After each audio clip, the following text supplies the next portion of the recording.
पण ते तर जाहिरात करतात मोदी सरकार. ते त्यांना तुम्हाला सिद्ध करून दाखवावं लागेल. म्हणजे जो आपल्या देशाच्या सरकारला स्वतःचं नाव लावतो तो उद्या माझ्या देशाचं नाव बदललं तर काय करू शकाल तुम्ही? हा भारत माझा देश आहे, भारत माता माझी माता आहे. मोदीजी तुमचं नाव तुमच्या दाराच्या पाठीवर लावा, माझ्या देशाच्या पाठीवरती तुम्हाला लावता येणार नाही. काय तुम्ही आता उद्या पंतप्रधान पदावरनं उतरल्यानंतर कदाचित तुम्ही झोडी अडकून जाल कुठे गुहेत, तर गुहेच्या बाहेर लावा, नाही तर गुजरातेत परत गेल्यानंतर तुमच्या दाराच्या देशाच्या सरकारवरती मोदी नाव पुन्हा लावता कामा नये, येता कामा नये. अरे 140 कोटीचा हा देश, एक माणूस सगळ्यांना गुलाम बनवू शकतो. एक माणूस जणू काही स्वर्गातून अवतरलेला आहे आणि तुम्ही माझे गुलाम आहात, अशा पद्धतीने राजवट तो चालू शकतो. आणि आम्ही काय नेबलाटासारखे पुन्हा एकदा पुन्हा एकदा पुन्हा एकदा आपकी बार बार बार, काय नाही आपकी बार भाजपात तडीपार तडीपार करून टाकाय ना. घराणेशाहीवरनं ते आमच्यावरती आरोप करतात. अरे मी तर नेहमी सांगतो की मला अभिमान आहे माझ्या आई वडिलांचा, मला अभिमान आहे आणि मी तयार आहे. जसं मोदींना मी सांगतो एका व्यासपीठावरती येऊन तुम्ही तुमच्या 10 वर्षाचा हिशोब मांडा, मी माझ्या 2.5 वर्षाचा मांडतो आणि लोकांवरती सोडा. मग ईव्हीएम मध्ये खेळ नाही करायचा, ईडी इन्कम टॅक्स सीबीआय नाही लावायचं, लोकांना निर्णय घेऊ द्या, माझी तयारी आहे. एक तर लोक तुम्हाला घरी पाठवतील, नाहीतर लोक मला घरी पाठवतील, मला मंजूर आहे, जनतेचा फैसला मला मंजूर आहे.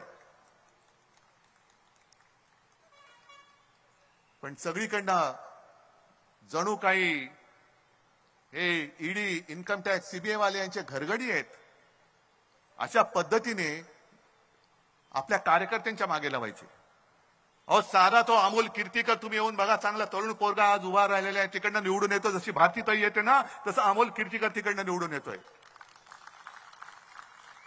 पण अमोल कीर्तीकरचं नाव जाहीर झालं लगेच ईडी वाले मागे.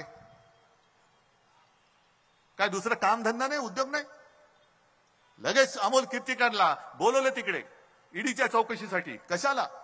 तर कोरोना काळामध्ये आणि खिचडी घोटाळा केला. कसला खिचडी घोटाळा?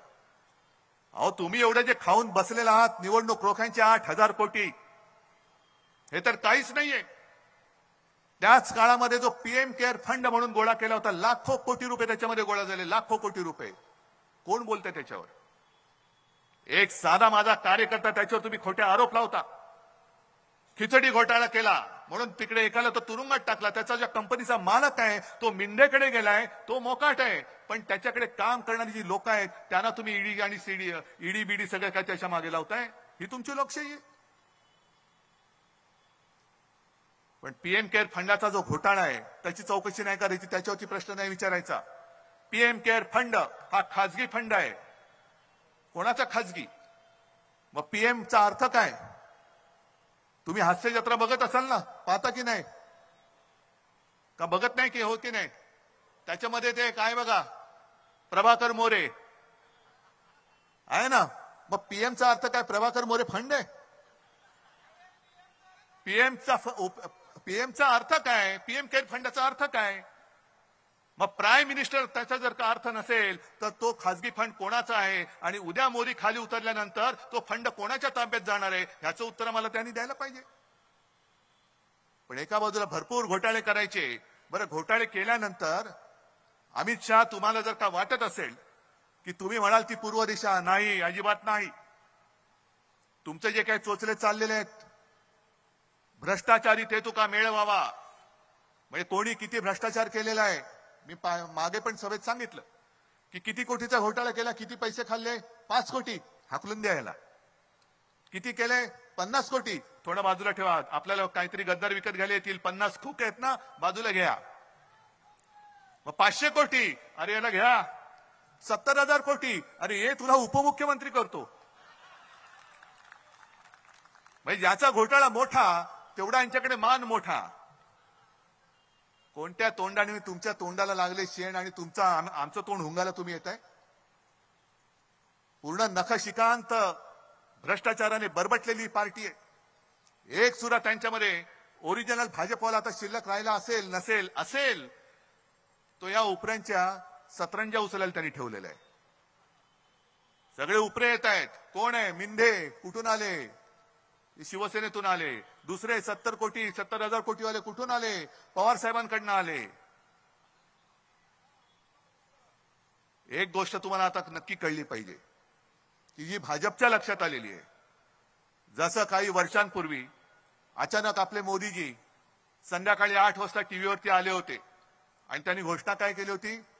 आज रात्री 12 पासून सगळ्या ज्या नोटा आहेत त्या नुसत्या कागदाच्या तुकडे असतील, त्यांना काडीची किंमत राहणार नाही, मी नोटबंदी जाहीर करतो आहे.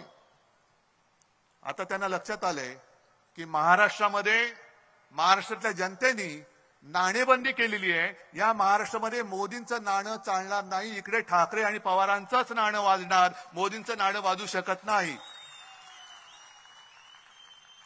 आणि म्हणून ही सगळी फोडाफोड चाललेली आहे. शिवसेना फोड, राष्ट्रवादी फोड. अरे बरं, मला एक कळत नाही, आपल्यातनं जे काही मिंदे तिकडे गेले तेव्हा आता वर तोंड करून सांगतायत की उद्धव ठाकरेंनी बाळासाहेबांचे विचार सोडले म्हणून आम्ही तिकडे गेलो.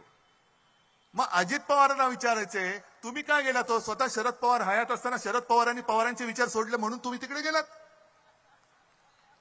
पवार साहेब आहेत ना, तुमच्यापेक्षा जास्त लोकप्रिय शरद पवार आहेत. आणि पवार साहेब, मी, काँग्रेस पूर्ण महाराष्ट्र पिंजून काढतोय. राज्याच्या कानाकोपऱ्यात गद्दारांविरुद्ध एक चीड निर्माण झालेली आहे.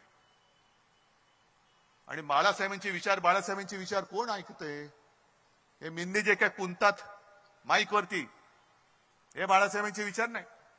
अरे शिवसेनेचा दरारा काय आहे? एक फोन बाळासाहेबांचा गेल्यानंतर दिल्लीतले लोक कापायचे चळा. आता दिल्लीतला फोन आला का मिंद्यांची दाढी कापते चळा. हे शिवसेनेचे विचार. अरे संपून टाकलं तुम्हाला कळलंच नाही. कधी तुमच्या पायाखालची बुडाखालची सतरंजी त्यांनी काढून घेतली. अजून पालघरचा उमेदवार जाहीर करू शकत नाहीयेत. मिंदे स्वतःच्या मुलाची उमेदवारी जाहीर करू शकत नाहीयेत. मी तर 21 उमेदवार जाहीर करून टाकले, लागले सुद्धा कामाला. या इकडनं लढवई एक भारतीताई, तुमच्यामधलीच एक महिला, सर्वसाधारण महिला, ही मी उद्या लोकसभेवरती तुमच्या आशीर्वादाने पाठवायला दिलेली आहे. इथे जे एक खासदार हे त्या मिंदेबरोबर आले आणि मिंदेबरोबर गेले. आधीच्या पोटनिवडणुकीमध्ये आपल्या विरुद्ध होते, नंतर हेच त्यांना घेऊन आले होते. साहेब हेच उमेदवार चांगले आहेत का? रे म्हटलं आपल्याकडे पण उमेदवार नाही, हेच चांगले आहेत. मग दिले. मग ते आले, जर का त्यांना त्यांच्या पत्रिकेत योग असेल आणि पुन्हा उमेदवारी मिळाली, प्रचाराला आले, तर त्यांना पहिला प्रश्न विचारा की इतके वर्ष तुम्ही, म्हणजे ही गेली 5 वर्ष, त्याच्या आधीचे काही महिने लोकसभेमध्ये कधीतरी पालघर आणि वाढवण बंदरासाठी तोंड उघडलं होतं का लोकसभेत? हा पहिला त्यांना प्रश्न विचारा. मी नुसतं इकडे काय विध्वंस करायला आलेलं नाहीये. वाढवण बंदर तुम्हाला नाही म्हणून मी नुसतं नाही बोललो का मी जिंकलो? नाही, एवढा मी नतद्रष्ट नाहीये. वाढवणला तर मी विरोध करतोय, वाढवण होऊ देणार नाहीत.